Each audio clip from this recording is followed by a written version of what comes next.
Welcome to Municipal Affairs. Leaders from across Western Canada gathered in Victoria for the Western Canadian Municipal Association's two-day meeting last month. Now, in attendance were representatives from every corner of the region. The Association of Manitoba Municipalities, the Saskatchewan Association of Rural Municipalities, the Saskatchewan Urban Municipalities Association, Alberta Municipalities, the Rural Municipalities of Alberta, and the host of this year's gathering, the Union of British Columbia Municipalities. Now, at the top of the agenda, funding for water and wastewater systems, the future of RCMP contracts policing, and the push for meaningful bail reform. Delegates also stood united in the face of another extreme wildfire season, while tackling tough issues such as derelict properties, bylaw prosecutions, treaty land entitlements, and the push for greater local autonomy. Now, throughout it all, one theme carried the discussion: collaboration. Municipal leaders are working together across provinces, across jurisdictions, with national and provincial partners to strengthen advocacy, share solutions, and build communities that are stronger, safer, and more resilient. Now, we caught up with SUMA President Randy Golden to hear her thoughts on the meetings and her key takeaways from the conversations that took place in Victoria. President Golden, thank you so much for sitting down with me and chatting about your most recent travels to Victoria as part of the WCGA, if I'm not getting that acronym right. I'm probably going to get it wrong a few times during this episode. But what brought SUMA to Victoria to speak with presidents from across Western Canada? Well, Chris, always a pleasure to speak with you, and especially when we're speaking about our municipal associations from right across Western Canada. So, of course, we gather with the Association of Manitoba Municipalities, the Saskatchewan Urban Municipalities, so that's me, and then, of course, the Saskatchewan Association of Rural Municipalities, the Rural Municipalities of Alberta, the Union of British Columbia Municipalities, and Alberta Municipalities. So there's acronyms for all of those, but we gather as the Western Canada Municipal Association. So the presidents, the executive directors, CEOs get together, and it's really productive. We had an in-person meeting. We usually gathered, virtually a couple times a year. And we really are there and we talk about working together, which is great collaboration on all things, and to advocate on the policy issues that are affecting our municipalities across Western Canada. We do that to advocate to federal government. And working with, of course, our national partner, the Federation of Canadian Municipalities.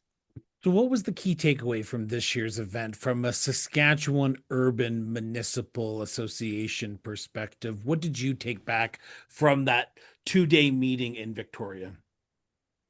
Well, first of all, I took back that the challenges that are facing our urban municipalities here in our province are much like those facing other Western Canadian provinces. And I guess it's just the assurance that we can work together when we do this, because we know that we have a much stronger advocacy, presence when we can do that, when we can say we're coming from, the four provinces in Canada that have great GDP. We contribute to the economy in such a great way. So, we need to have federal government listen to our challenges and commit to work with us. One of the big areas that I was scratch that for a second, but via social media, I saw on the Rural Municipalities of Alberta Facebook page that they put out what you guys had talked about. And one of the areas that was discussed, and I want to get your opinion and how Saskatchewan has fared and what you're hearing from other jurisdictions, is The ongoing wildfire crisis. We saw up in Creighton and Denair Beach, the wildfire evacuation. We see up in La Loche. We see in northern Saskatchewan. This is an everyday issue for a lot of residents. When you were in Victoria, what was the discussion around wildfires, and how did the Saskatchewan perspective bring a unique focus into the grander Canadian picture of how we deal with these ongoing challenges? Well, as you saw for yourself, Chris, there's devastation in our northern communities. First of all, I want to say I'm saddened by the people that have been displaced, who have spent their time in other communities. Um, we are very concerned about what has happened with homes and businesses in these communities. And some of the things that we talked about is how do we build back, and how do we build back smarter? We know that the prevalence of these wildfires and other disaster areas, flooding, rain, drought, all those things that are happening to our provinces, to our communities, are becoming, it used to be 1 in 100. Well, it's not anymore. It is now 1 in 1, basically. So working together on how do we, prevention, and how do we build back the resiliency that we're seeing in our communities with our businesses going back to, say, Creighton, Denair Beach, some of those other First Nation communities, Cumberland House, Buffalo Narrows, all of those. Now there's still threats to La Crosse. There's some evacuations that were just happening. How do we prevent them? But how do we build back? Where do we build in the resiliency? And what is our role? What is the municipal role? But indeed, what is the provincial role? And where is our federal government on all of this? Was there any representatives from the federal government or any letter sent from the WCMA to the federal government about the issues that were discussed? Because you did talk about a range of issues, not just wildfires. You talked about bail reform, infrastructure funding. The list can go on and on. I can imagine of how many things you Yes, probably did talk yes. about.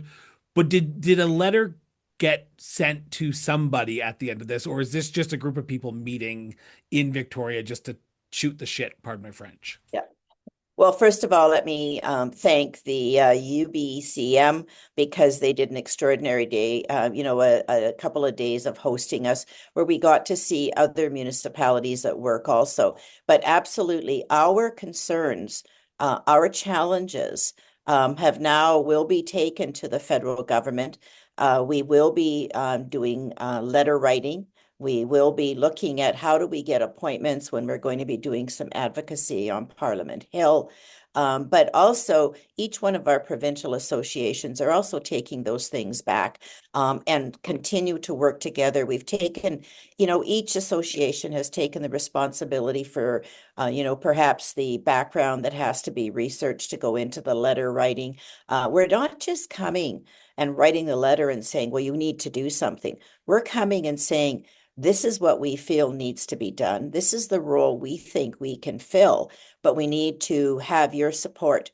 And some of it is funding, some of it is, laws, some of it is legislation. So it's not just handouts. We're there to be part of the solutions.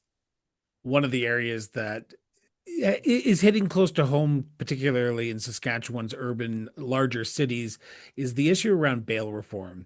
The mayor of North Battleford just recently wrote a letter alongside the provincial government around bail reform. I know it was discussed at this last month's meeting. From Saskatchewan Urban Municipalities Association, why is it important for the federal government to get on board and get bail reform fixed for our municipalities of all sizes, not just the big cities? So this came in the larger discussion too of policing. There's concerns around where we going with the RCMP contract policing. We know that contract is due 2032. And you think about it, Chris, that's not a long time from now if changes have to be made. the indications are that the changes won't have to be made. This is going to continue, but you and I both know that, the other orders of government can change their minds pretty quick. So as a municipal leader, we need to have that in place in all our communities. It doesn't matter what the jurisdiction is. Policing is a concern. And part of that is the bail reform that has to happen, because more and more, and you mentioned the mayor of North Battleford here in Saskatchewan. We know just across the border, not far from where I'm sitting right now in Portage La Prairie, they had a very tragic incident where a young woman was taken from them by someone that was out on parole, a offender that is constantly reoccurring in some of the things he's doing. How does that happen? Our citizens want to know, and we want to know. Of course, it's part of a whole bigger, law that has to happen with bail reform, and you have to have all the other supports in place. But this has to be done. We have to start. We have to get this changed, because those people that we know, it has been proved that will, reoccur in their criminal offenses, are out on our streets with our children, with our businesses, and with our families. Are you hearing that from your rural counterparts in Saskatchewan, rural counterparts across Western Canada, that this is no longer just a big city issue, but it is a small village issue, it's a rural issue, and it is something that needs to be fixed not yesterday, but like 4 years ago, because the issue is only getting worse? Well, and Chris, that is exactly what we've been hearing from not just across Saskatchewan. Doesn't matter if you live in an urban community or if you live in one of our rural municipalities, we're hearing that. But we're also hearing that right across Western Canada. This is something that happens, because people that are looking to offend, they don't understand borders. We don't have fences, thank goodness, but we don't have that. So no matter, they'll go where they can get, some activities and what they see they need to live by. So it does not matter. And much like some other issues that, we have in our communities, mental health and addictions, that does not see boundaries. That goes right across our province, right across our Western provinces. Now, the only reason I'm asking you this question is because I just had the opportunity to drive through northern Saskatchewan, and I will be back there in a few weeks' time. And I don't know what was going on, but there was no cell phone coverage in northern Saskatchewan for almost 6.5 hours without cell phone coverage. Now, that could mean life and death for a lot of people. That could mean the potential of not getting access to someone, an ambulance or a tow truck driver, and being stuck in the middle of northern Saskatchewan. Was this discussed? And what is the SUMA's position on getting access to reliable self-service for all Saskatchewan residents, no matter where you live? So, Chris, I can't agree with you more. Last summer, I made the wonderful journey up into northern Saskatchewan. We left Candle Lake, and until we got to the boundaries of Denair Beach, there was no cell coverage. And that frightens me, because as a woman, as a person, I do a great deal of driving alone, and that cell phone is my lifeline. When you have nothing, it panics you, and I think about, just what you said, all the different things that could go wrong, and that's going through my mind all the time. So we have been absolutely working so hard to get our other orders of government to understand what we're dealing with. And I think it was brought to the forefront in the wildfires this spring and summer also, and still going on. They lack communication tools to talk about evaluations. And yes, they bring up some of the big, communication tools that they use to communicate with what they're doing, with their trying to get the fires out. But that doesn't get to the residents and the businesses. They don't have communication. So how do you talk about evaluation? How do you talk about the transportation out? Makes it more difficult. So we're very pleased that we now have, one of our MPs, Buckley Belanger, who is from Île-Lacrosse, representing Northern Saskatchewan. Of course, he's the Secretary for Rural Development. And we have now seen some initiatives that have been launched to help us with those cell towers, with the internet, the broadband up there. The federal government brought some funding, out several years ago, but the way the funding was allocated, it didn't fit into province of Saskatchewan, where the density is just not there. So huge challenges around that. So we've been working with MP Belanger on this, along with everything else that we're doing in our province. Every time I meet with any minister, I talk about the broadband issue in Saskatchewan. Well, and what's the one thing you want Saskatchewan residents, Saskatchewan municipalities, Saskatchewan Urban Municipality Association members to know about this recent travels to Victoria that we have not talked about yet? Well, that's a great question, Chris, because we're very fortunate to have the partnerships that we do have across Canada, because I am so adamant that we have to work together, whether we're working together in our local municipalities. Right here in my hometown of Yorkton, we work with the RMs around us. Then when we take that a little broader, we work across the province. But working together in Western Canada, we have so many of the same challenges.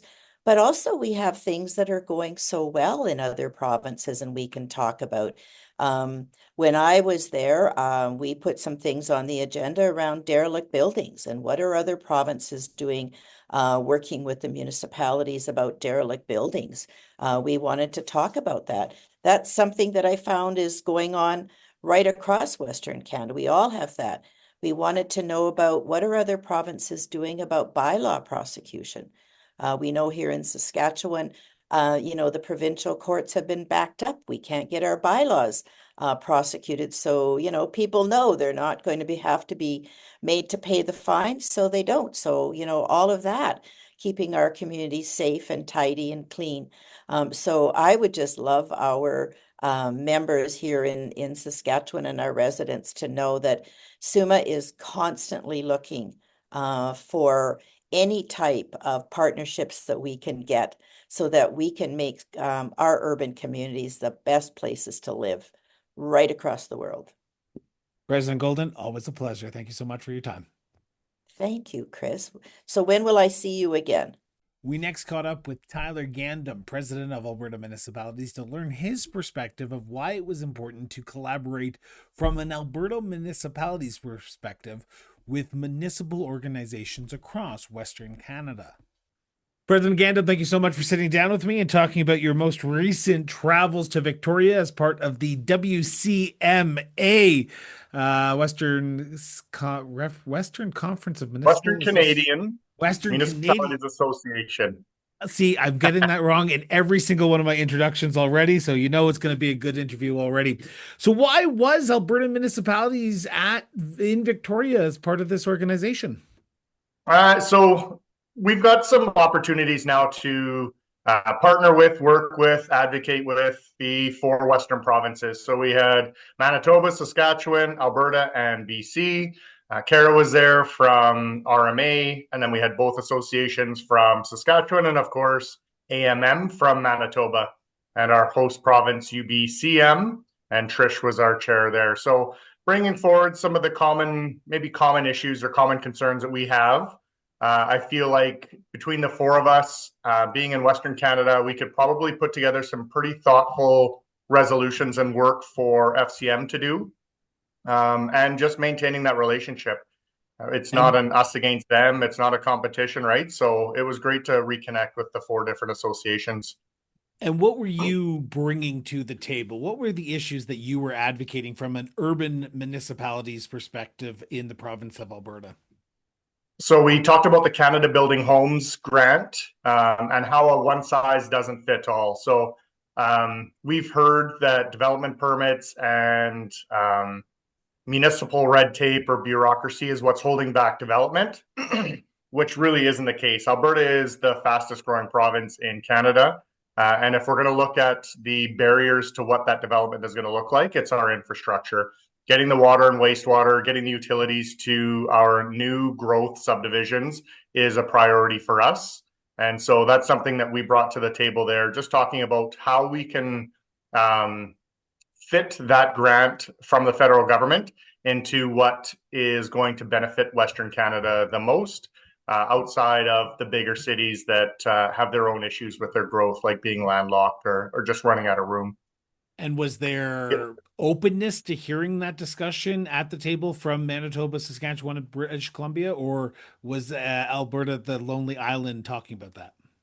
No, absolutely. Everybody looks at their infrastructure needs and the infrastructure deficit that we're seeing across Canada. But when we can focus on the four Western provinces, it makes it a little bit clearer. And we can advocate, I think, a little bit clearer to both our provincial governments as well as the federal government.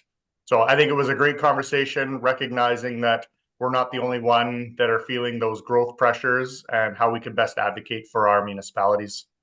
One area that I want to touch on briefly before we go into a few other issues is bail reform.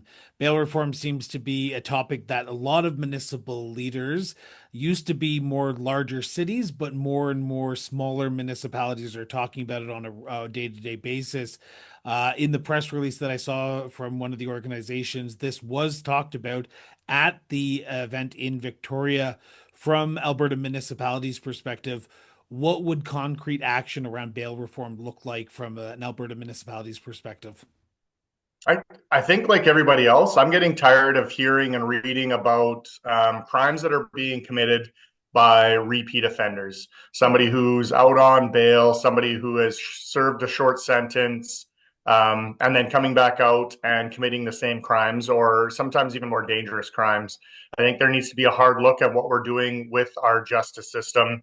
And I'm not saying that every crime deserves to be, or every criminal needs to be put in jail. There are mental and social needs that need to be addressed as well. But when we're reading over and over again that these prolific offenders are reoffending out on bail or out after an early sentence to commit the same crime is getting extremely frustrating and extremely scary. I don't know what that looks like, but if we're not having that conversation with the federal government through our Western Canadian Municipalities Association or through the Federation of Canadian Municipalities, our associations really need to look at how it's being treated both provincially and nationally. So I definitely hear the concerns that we have from our residents and our business owners, but as leaders in our own communities and leaders of our provinces, this is something that we have to push really hard on. Is it something you're hearing from your member municipalities, whether it be, say, a Calgary or Edmonton to the smallest communities of Coronation or Veteran? I'm just picking those two because I just drove through them a few days ago, so that's the only reason they're on the top of my head. But are you hearing them from all sizes of different municipalities and not just the big cities anymore? Yeah, absolutely. Crime doesn't know any boundaries. It doesn't know that it's in the county of Wetaskiwin or the city of Wetaskiwin. If somebody's moved in or they're looking to create havoc or wreak havoc in a municipality, it doesn't matter where it is. And so we need to see that change happening both provincially and federally. One area that I can imagine was prominently talked about was the wildfire situation that was going on through northern Manitoba, northern Saskatchewan, northern Alberta, and even lower land BC as the event was going on. From Alberta's municipalities' perspective, what are you hoping to hear from the federal government or even the provincial governments around how we can support our municipalities in addressing wildfire challenges on a year-to-year basis? Because a 1 in 100 year fire is no longer a thing. It's now one every 10 years or one every 5 years, it seems like. Yeah, I think just our provincial government, I think, has started to acknowledge the need for additional funding and additional resources going into that. I'm hoping that the same thing is happening in all of the other Western Canadian provinces.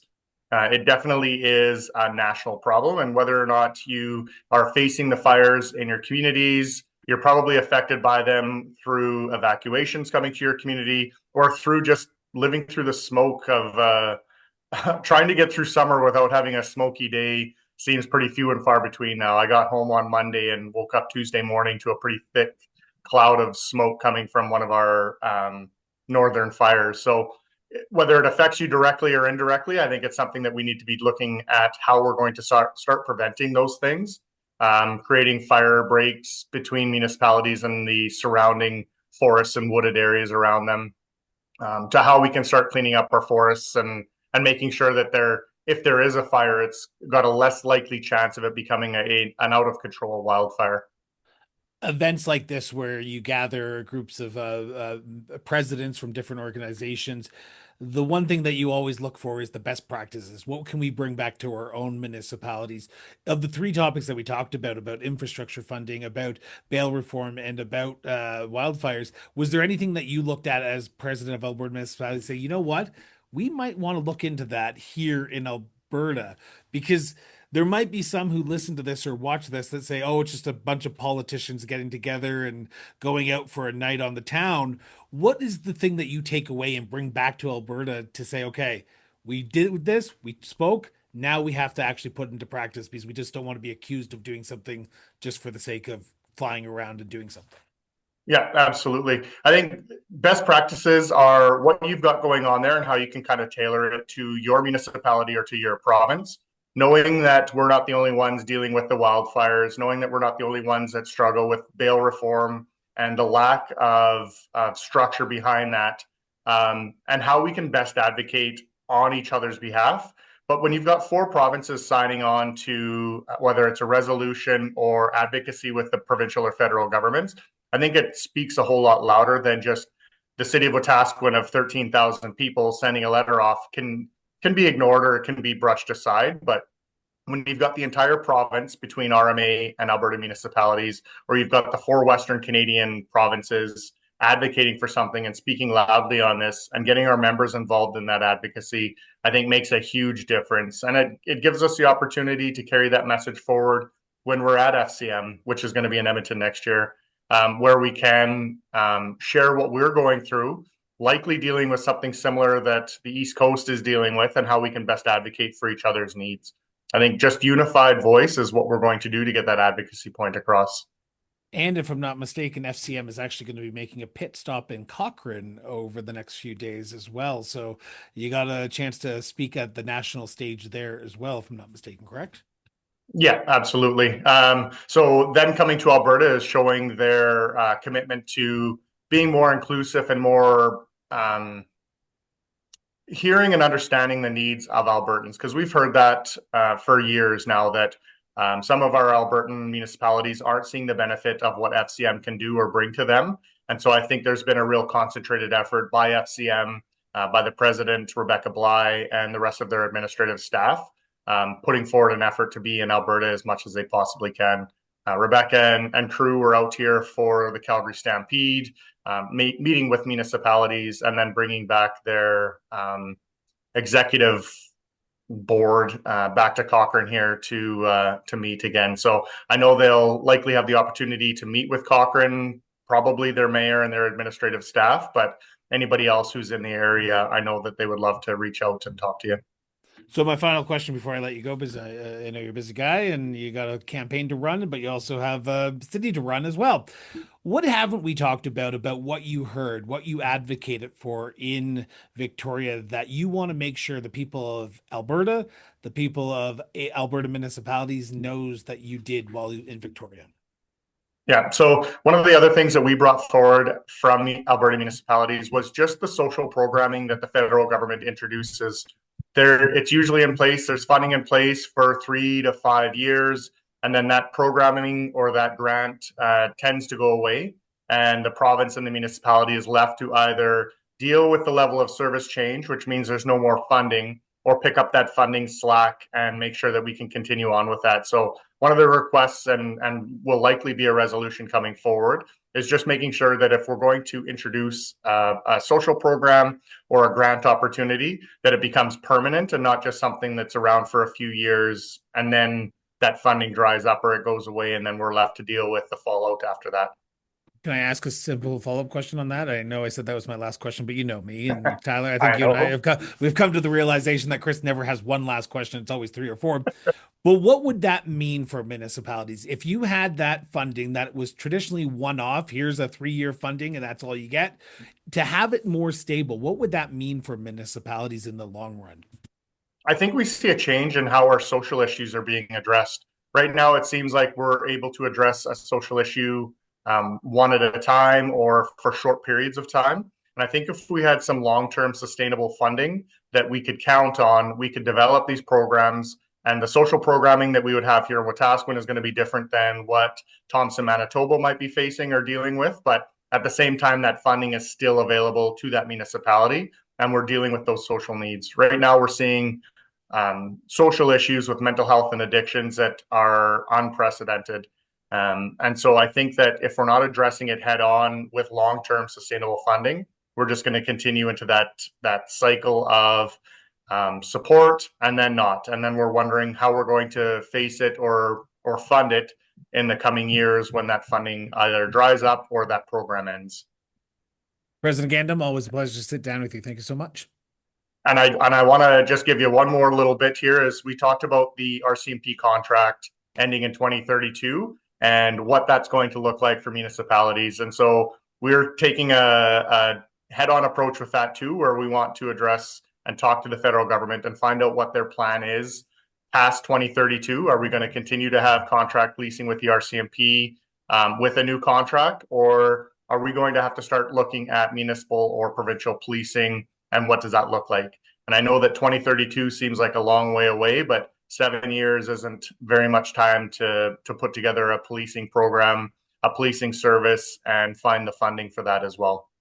So what's the hard cut then? What's the hard cut that municipalities need to know in the province of Alberta? Because like you said, 7 years is not that long. It is less, like it's basically a hop, skip, and jump from where we are right now. And that means and I'm seeing what's happening in Grand Prairie, and it's taken a few years to get to where they are today, and they're still not even fully transitioned over.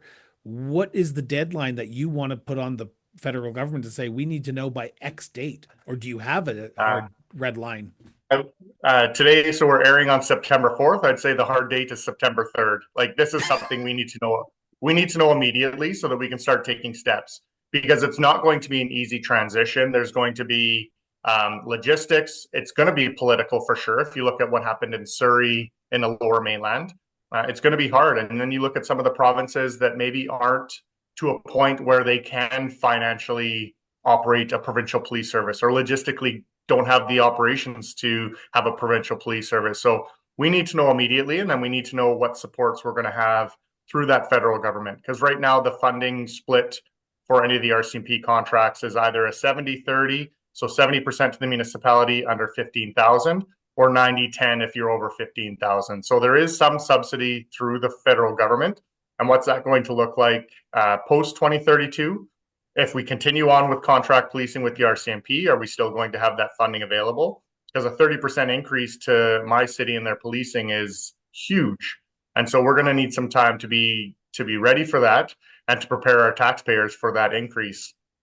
There still only is one taxpayer, and if it's not coming from the federal government, then I'd like to see some substantial cuts to your federal income tax so that we can cover that off at a municipal level if we're paying for that policing.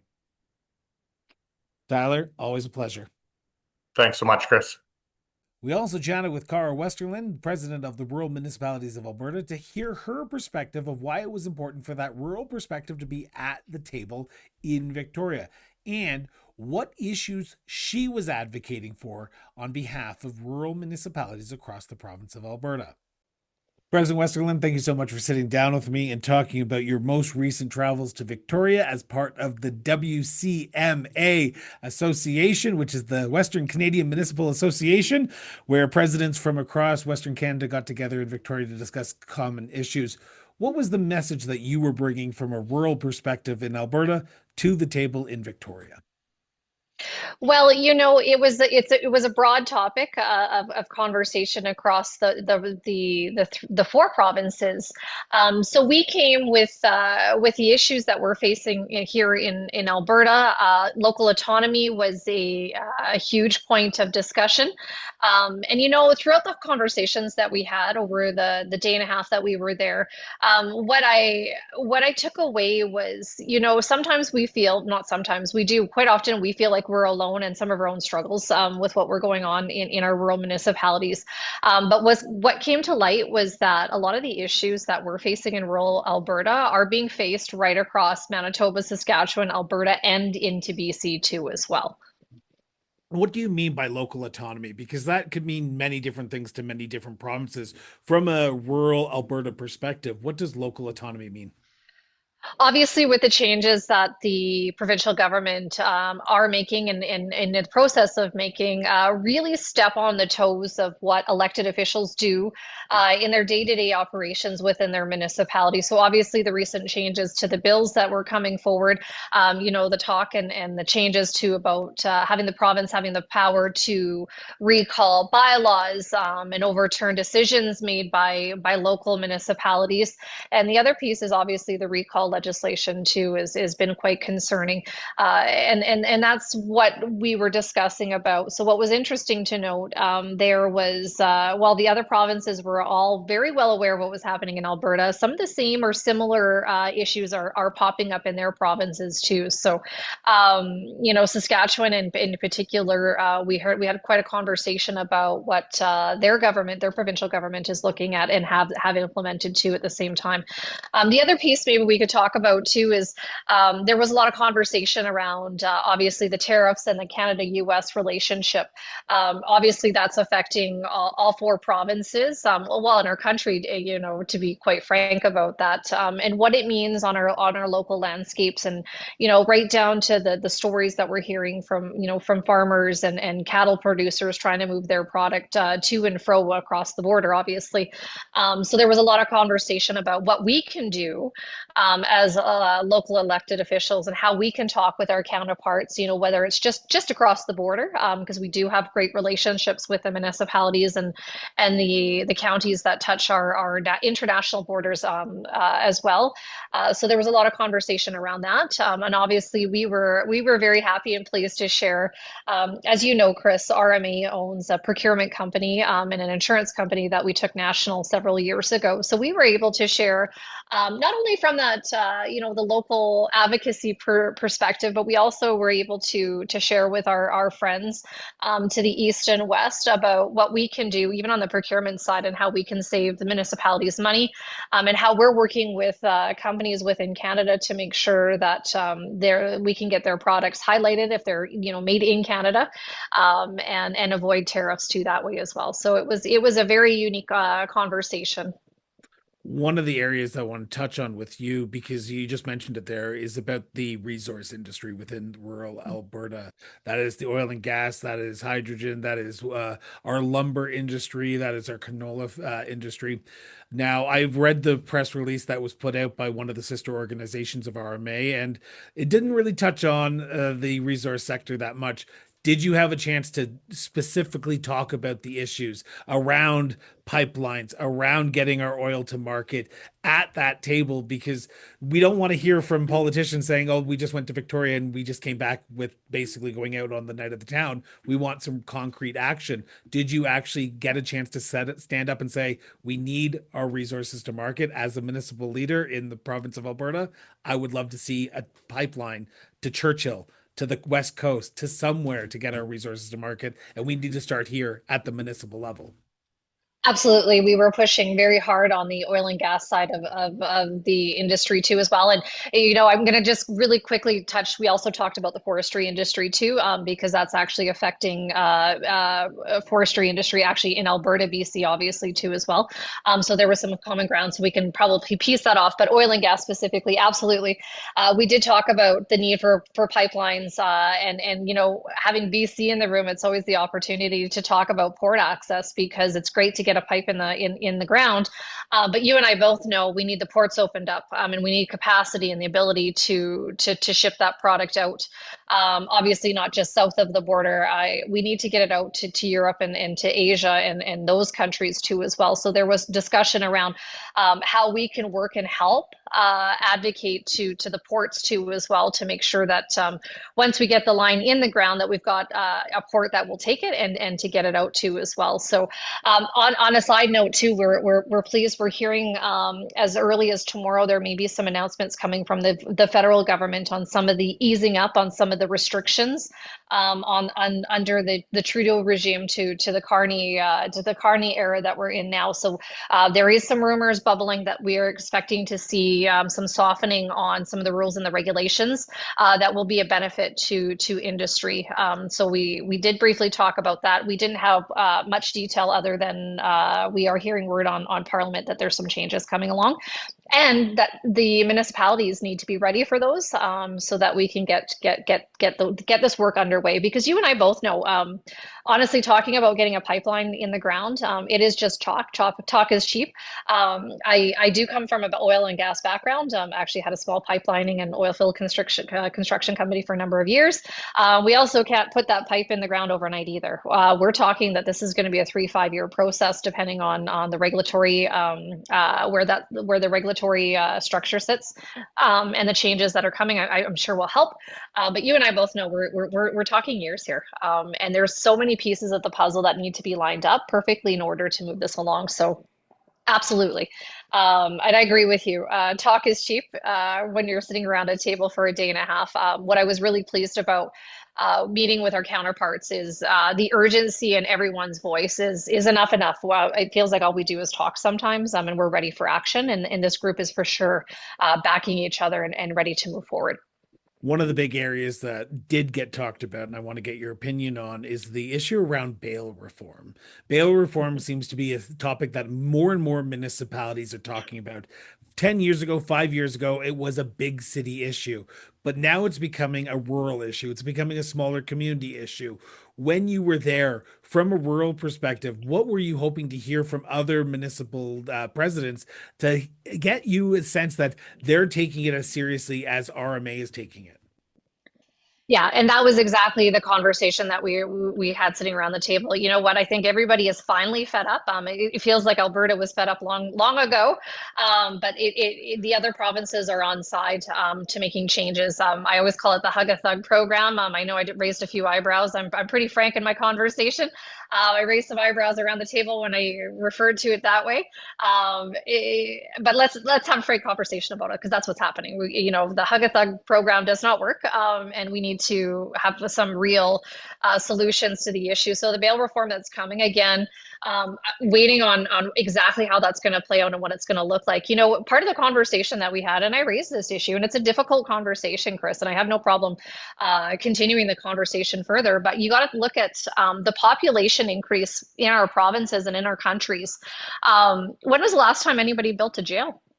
When was it? When have we made any improvements to the jails? So that's the piece. I mean, it's not it's a very unpopular conversation to have, but here we are. Because it's an unpopular conversation, because who wants a jail in the backyard, right? Where do you want to put that jail? So that is the unpopular part. Just for those who are listening, that's what I was saying she meant. Yeah, it is. Absolutely. It's a difficult conversation to have. And people, we have to have a frank conversation. We have all these programs and opportunities for people who have kind of strayed off the path to take and be involved in, and that's great. But the other piece is there is just some people out there that we cannot help, that don't want the help. And we need to be able to place them in a facility where they are in a controlled environment, where they can't do any more harm to the public. And again, I'll be bold saying this, but we've come to a point that we have it feels like, and I'm not the only one that feels this way. So, but we have a system in this country where it feels like criminals have more rights and than the victims do. And that is a really scary place to be in. And that's even from a personal perspective, I feel that's where we're at right now, and why we're having the issues that we're having. When you have criminals having more rights and access to care than, your law-abiding average, Canadian out there, the system's broken and severely broken. The other part to bail reform, obviously, it would be amiss if we didn't mention, we did get into the policing side. A lot of questions, a lot of uncertainty around the table. We felt the other provinces were quite sympathetic in what's happening politically with policing in our province. But there was also a real fear around the table as well, because we know that the RCMP contract ends in 2032. It's 8 years from now. That's coming quicker than we think. I know it seems 8 years seems like a lot, but in in our world, it isn't. And there is no plan about renewing that contract, about working on that contract and where that's going to go. We're hearing crickets federally too on that, which is stirring up some more fear in a lot of the provinces, and the frank conversation about if policing was put onto provincial governments, how are they going to afford to pay for it? Because at the end of the day, even with what's going on in Alberta, and we're looking at a provincial police force here, it's you and I that pay for it on our property taxes, which the municipality is responsible for collecting. So again, we have decisions and policies and changes happening around a table that at the end of the day, it really doesn't affect their bottom line. It's going to affect ours. And we need to be a part of those conversations and as they move forward. So. One of the areas that I did not see in the press release, but I want to get your opinion on, because I've just driven through rural Alberta over the last few days, and I can tell you there are some parts of this province that I still do not get reliable cell phone coverage. And that means that there are going to be times when I have to just hope and pray that I do not run out of gas or have a car accident or something goes wrong. Was this discussed at the table? If not, why not? And if so, what did you hear from other municipal leaders? Actually, it was talked around the table, so it's interesting that you brought it up, but it came from a broader discussion. We actually had a very good discussion about infrastructure, more from the context of roads, bridges, and culverts, and in that perspective. But that being said, the path that took a little bit of a curve, and we did actually talk about coverage with self-service and internet coverage too as well in the rural areas. So not just Alberta. So you and I both know you do more driving than I do, which is that's amazing. But it's a province. It's an issue right across this country. And I always joke, and you're going to hear me say this, and I'm sure you have. We have the technology and the expertise to put a man on the moon, but we don't have the expertise or the technology to have our cell phone coverage between here in Edmonton or, an hour outside of the city, or even 5 minutes out of the city for that matter, actually. You and I both dropped calls. I would say go from Slave Lake, Lesser Slave Lake, all the way to Mackenzie County. You are not getting any cell service on Highway 88. And that is ridiculous, because that is a major highway for a lot of people to go down to Edmonton. Massive. Yeah, and it's actually interesting because I'm going to bring a personal story into this. I was actually talking with Minister Williams, so our Municipal Affairs Minister, and he was actually on his way from a meeting from Peace River, and he was heading into the Edmonton region. And on the call, I said, "How do you have cell service? Like, I know where you are, I know where you're traveling," and he was using Starlink. So this is the other piece that I was going to hopefully land on, is we know the technology exists out there. What we need to do as municipal governments and as provincial governments is we now need to get after the companies providing the services to make sure it's accessible to everybody. So I'm happy to share, again, putting my canoe hat on, which is the procurement company side of what we do at RMA. I've actually had some discussions with Bell, and they're actually test piloting right now, and they should be wrapping up here in the next week or two, a program that's actually putting satellite technology into vehicles, which will allow you not only cell service, but actually internet service too at the same time. So again, that's actually being tested as we speak.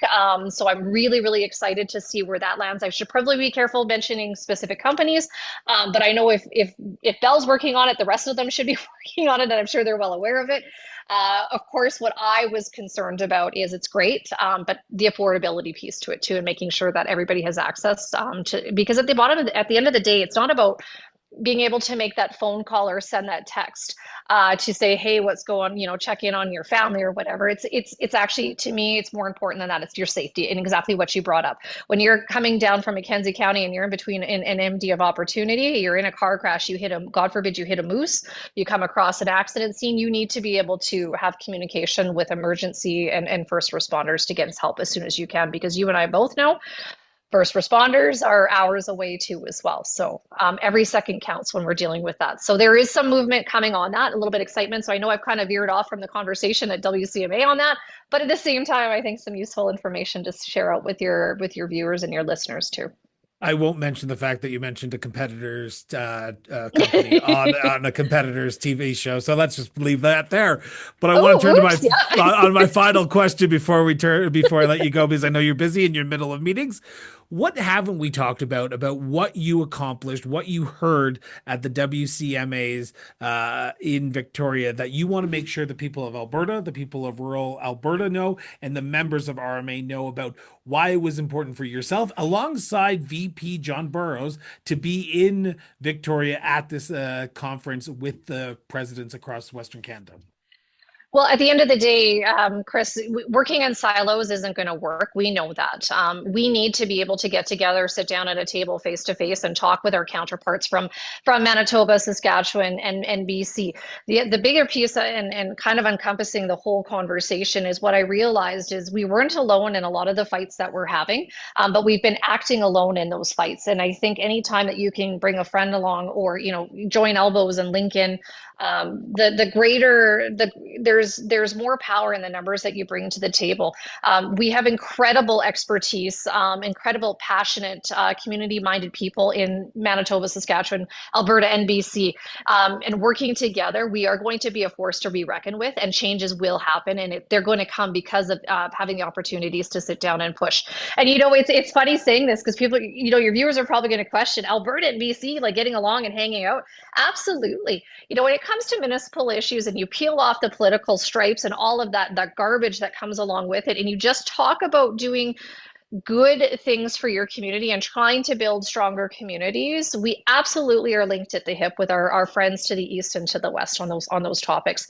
And again, I cannot emphasize enough, there is strength in numbers, and our issues sometimes seem very focused and very local, but at the same time they're not. And we need to have those partnerships, because when we go knocking on the door of the province, I need to be able to talk about what's happening in the movement that's happening in the other provinces, and same federally. It's just as important. And the other piece to that too is they bring solutions along that and a perspective that maybe we hadn't looked at, or a solution that we hadn't thought about. So sharing and talking and communicating is key in moving and solving the issues that we're facing, not only in rural Alberta but in our communities across the prairies.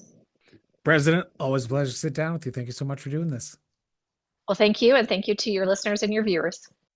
We also caught up with Kathy Valentino, president of the Association of Manitoba Municipalities, where we discussed one-on-one with her the issues that were of top of mind for Manitoba municipalities heading into the week, and what she brought home from Victoria to her member communities.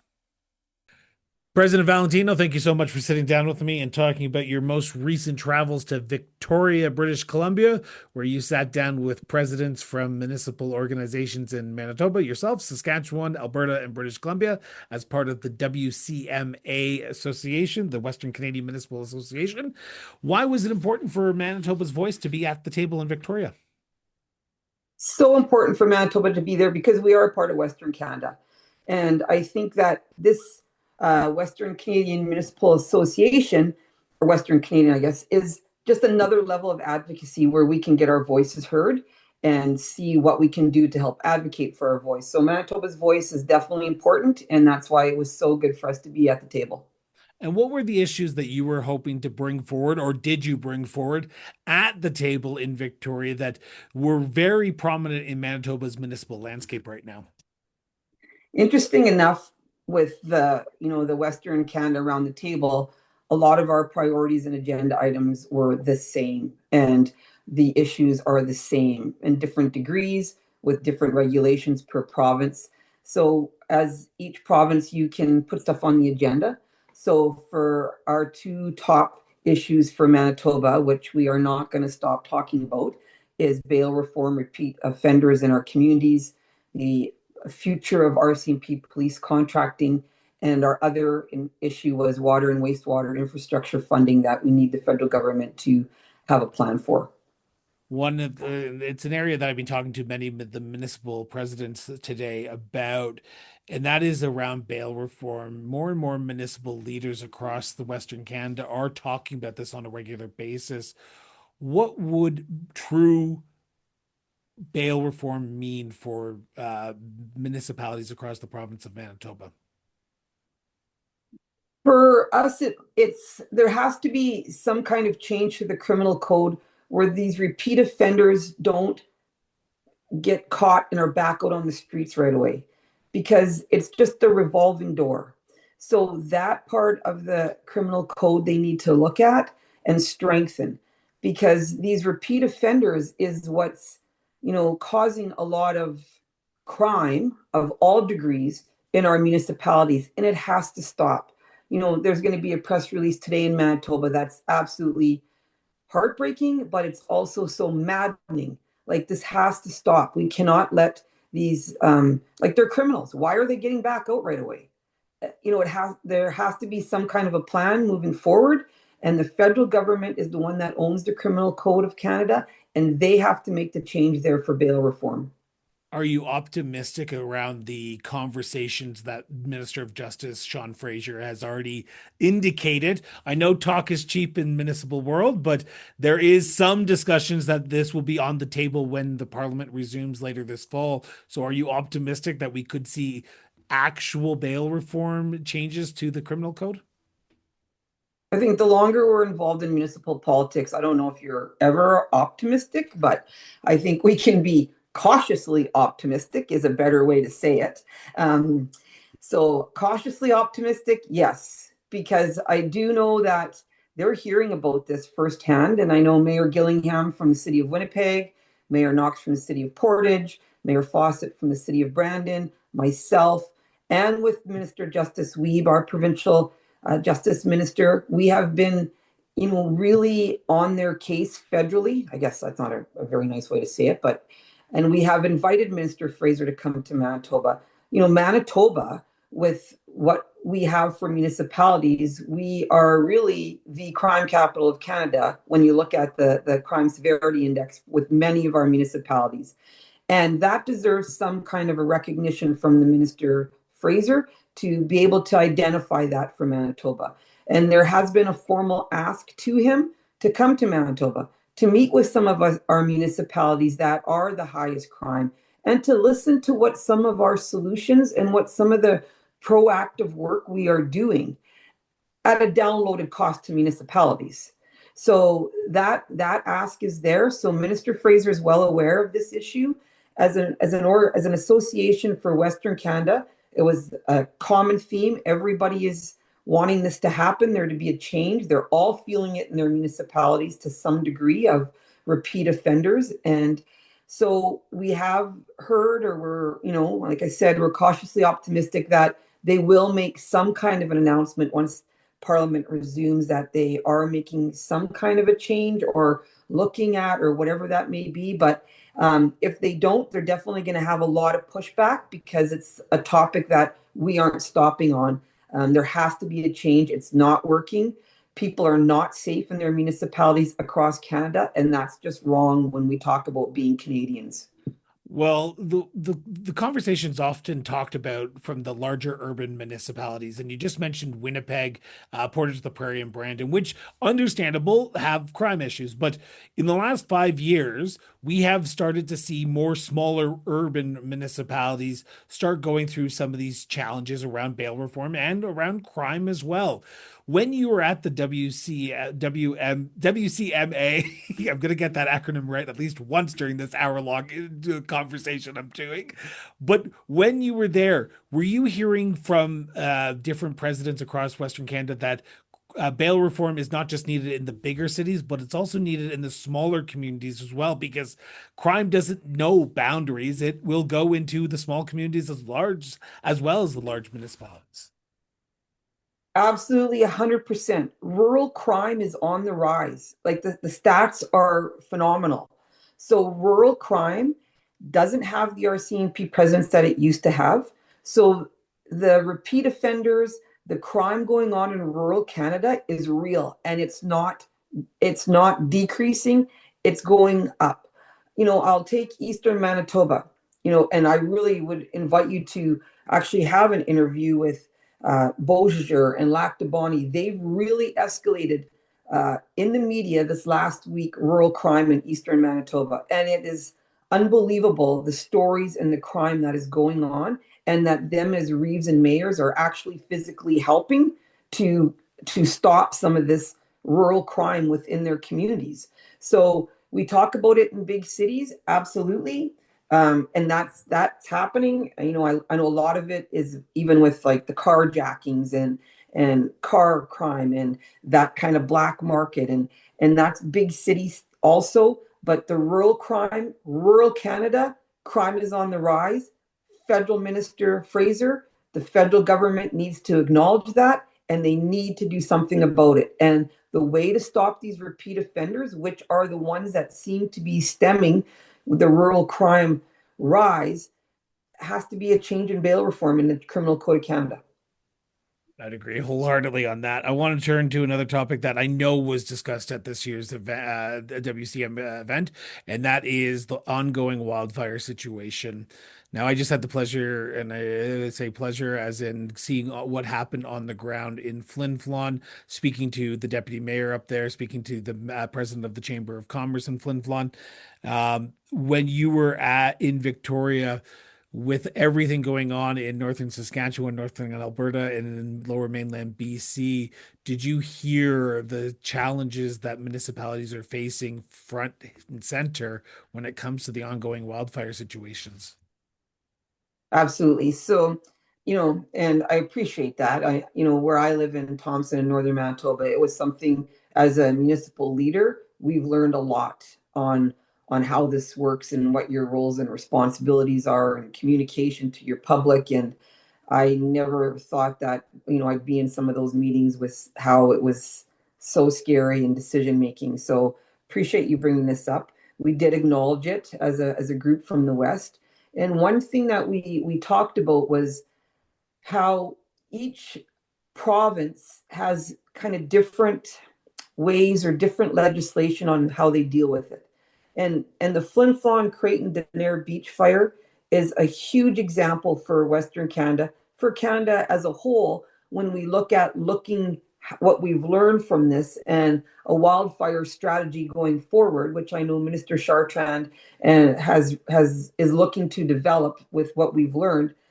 It's no good if I'm in Manitoba and I'm being evacuated and you're sitting on your front step across the street from me in Saskatchewan and you're being told, no, you don't got to go nowhere. No, you don't have to go anywhere. You're fine. Your house burns and mine doesn't. There's something wrong. There's a disconnect there within provinces, and I do believe that we're in an environment that our premiers are talking, whether it's because stemming from what's happening with the US and the tariffs.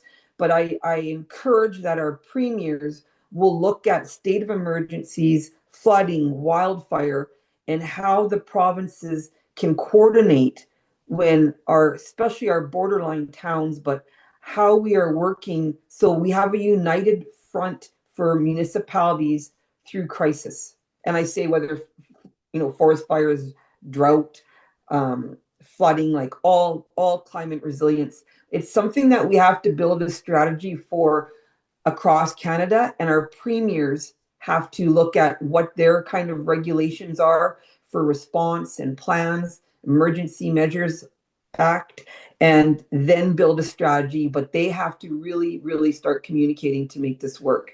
Because we learned a lot and we discussed it. And in Manitoba right now in the north, we just recently in Thompson, we just took down our sprinklers like 10 days ago, in our state of emergency 10, 12 days ago. So we have still been in the reaction phase. We haven't, we're not post yet. So a strategy and things that we have all learned has to happen very quickly, because come May, which will be here very soon, it's hot here again next week, and that's not normal and that's not right. So action plans have to happen. A strategy needs to happen. And we talked about this, and we need our premiers to be at the table also to be a part of this. If there's anything I learned, it was horrible. It was absolutely horrible.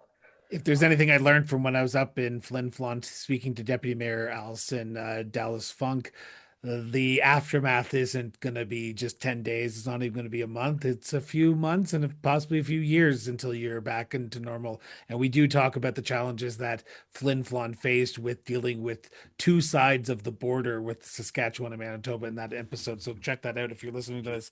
I want to turn to a topic that I know AMM has been advocating for the almost a year now, and that is wastewater and water treatment.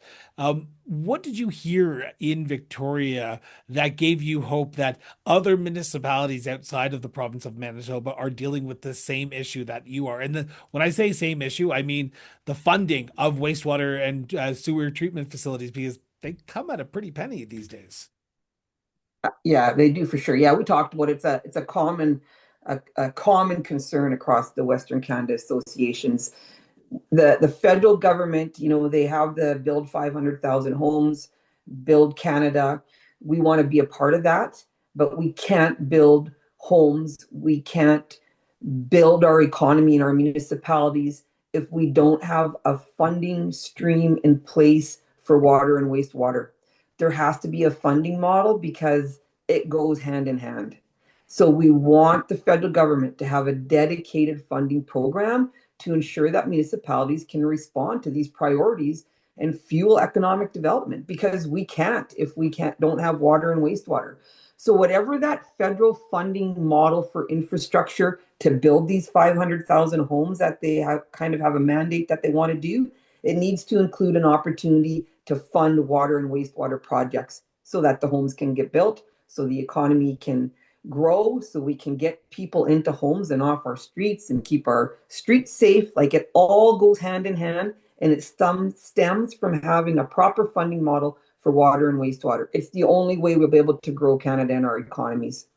Infrastructure was top of mind for many municipal leaders in the last few years, especially as we head into budget. It will be top of mind as we head into budget season in the next few days, few months, or even few seconds, depending on when you're starting your 2026 budget. What did you hear from municipal leaders, and what did you bring from an AMM perspective to ensure infrastructure funding is top of mind? Because wastewater treatment facilities are great to talk about, but you need also the pipes that go underneath the ground. You need the roads, you need the services, and you need the culverts in rural Manitoba so people can pass over bridges or pass over roads. What were you speaking about when it came to the actual infrastructure challenges that municipalities were faced with? So overall, all of us as a group, we are looking for a real modernized growth framework so that municipalities are going to have the tools to grow their local communities and grow their economy. So when we talk about everything else besides water and wastewater that municipalities need, whether it's pools and arenas or whatever that looks like, it goes down to having a modernized municipal growth framework in place so that we have the dollars to grow our local communities. And when we talk about a funding stream or whatever federal program that they want to unveil, that our provinces have to be at the table too and understand. And we talked about, you just can't have big cities at the table. We have to remember about rural Canada, and we have to have that voice to ensure that rural municipalities and rural Canada gets a piece of the pie also. Whether that means a dedicated, part of the funding stream that's for rural Canada. We talked a lot about what is the definition of rural. Is it actually a dollar amount or a population amount? Is it a geographic amount? Like, what does rural mean? So that's was a good conversation, and that's something that we need to see what the federal government unveils for infrastructure program. And then, maybe it'll be too late, but we need to be at the table to help them understand that rural Canada is a different beast than some of these big cities getting, big amounts of dollars for different kinds of projects. So I think a modernized municipal growth framework and the infrastructure funding model to fund, dedicated infrastructure to grow their mandate of the 500,000 homes, it's all one. And the more that they just need to simplify things, and I've said this over and over, like, just get back to the basics. We don't need these fancy infrastructure, water program, like, just make it simple and back to the basics. Municipalities need to put in water and wastewater, and they need to grow their communities with building other types of infrastructure. I don't know why we make this so complicated. And how do we simplify it? That was us trying to lend a voice. I know as an associate or as a group, we have some joint letters that we're working on together. We talked a lot about this being this level of advocacy to really help send our voice federally as a group and also as a group to each premier so that they know that, hey, we're working together and we support each other. And this is what we want for each province. And this is what we want federally also. Hopefully we have something come out of the meeting in Victoria, but I want to turn to my last question before I let you go. Actually, two last questions. One very quick question for myself. Now, as I just mentioned earlier in the interview, I had the pleasure of driving through northern Manitoba, and I can tell you that one thing that was on top of my mind, like probably most people who live in northern Manitoba, is the access to reliable cell coverage. I don't know why this is a thing in 2025, but I have to ask the question. From a Manitoba perspective, did you bring up the topic of reliable access to cell phone coverage, to broadband, to high-speed internet? Because I could imagine that if I was driving in the middle of the night and if by chance I hit a moose or something came out and I was in a ditch, I might be there for a few hours because there's no access to reliable coverage. Was this talked about in Victoria? First off, thank you so much for making the tour to northern Manitoba.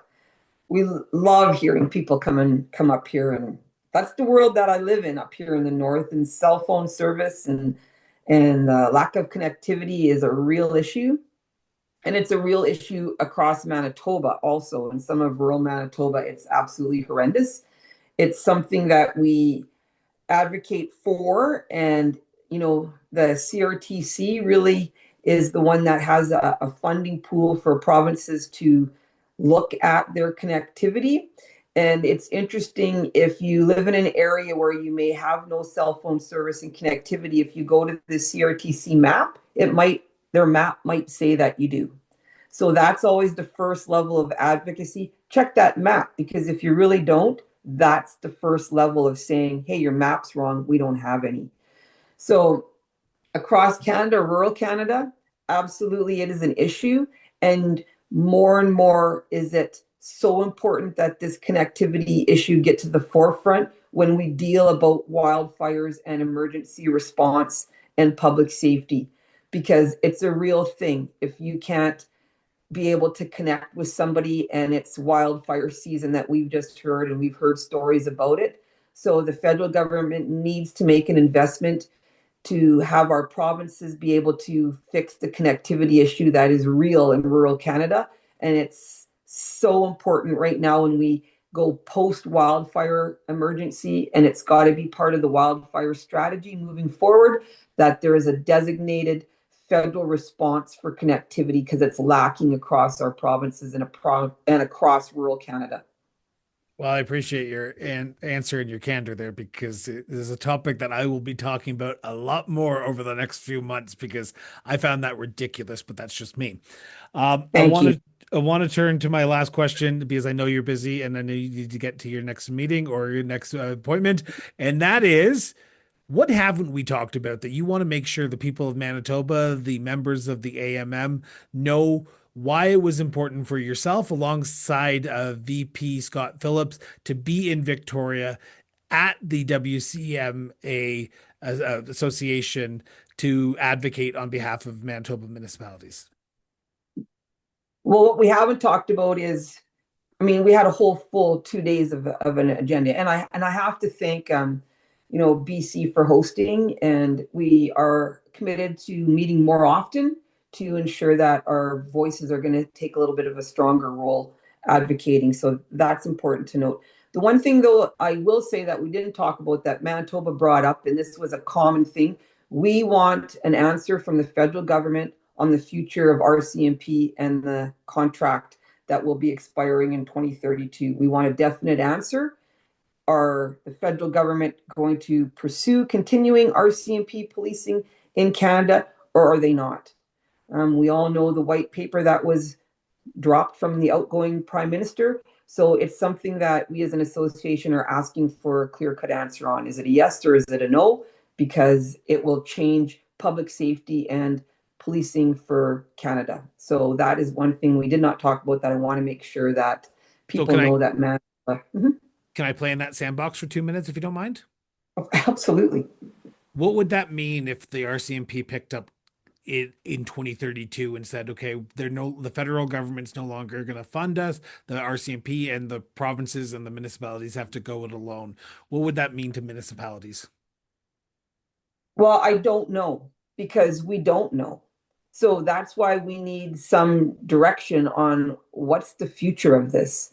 We do see some municipalities or some cities that are, even though they are a province that has RCMP provincially, that are breaking away from there and developing, or not developing, but having their own police service, even though they are a provincial RCMP policing. So, but I don't know. And that's why for us to start planning and to figure this out, we just need a clear-cut answer, Can I ask a pointed question? Yeah. Do your members of AMM support the RCMP, or would they like to see the transition? I know that's a very loaded question because it all depends on the size of your municipality and what municipality you're in. But overall, do you get a sense that member municipalities in the province of Manitoba would like to see a move away from the RCMP, or are they comfortable with the RCMP? We've never actually polled our membership for that kind of data, but our message from our municipality is that we support the RCMP. This isn't by no means anything against the RCMP. We support them. We want there to be lots more of them on our streets. So Manitoba is very much supports the RCMP. I guess the whole cloudiness of the white paper and the contract committee for municipalities, and that knowing that the RCMP contract's expiring in 2032, we just kind of need to know where we stand. And so that's the gist of that, is if we could just kind of know, are you going to look at renewing it, or what are we doing here? So, because 2032, as we know, isn't really that far away. So to be fair, we deserve some kind of what's the plan? I agree wholeheartedly.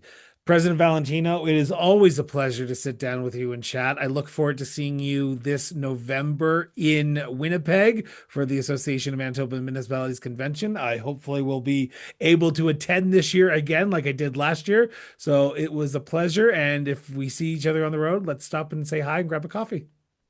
Absolutely. Thank you very much. Have a great day. Thank you so much for tuning in for another episode of Municipal Affairs. Now, we hope you've enjoyed today's conversation and gained some valuable insights into Western Canadian municipal advocacy.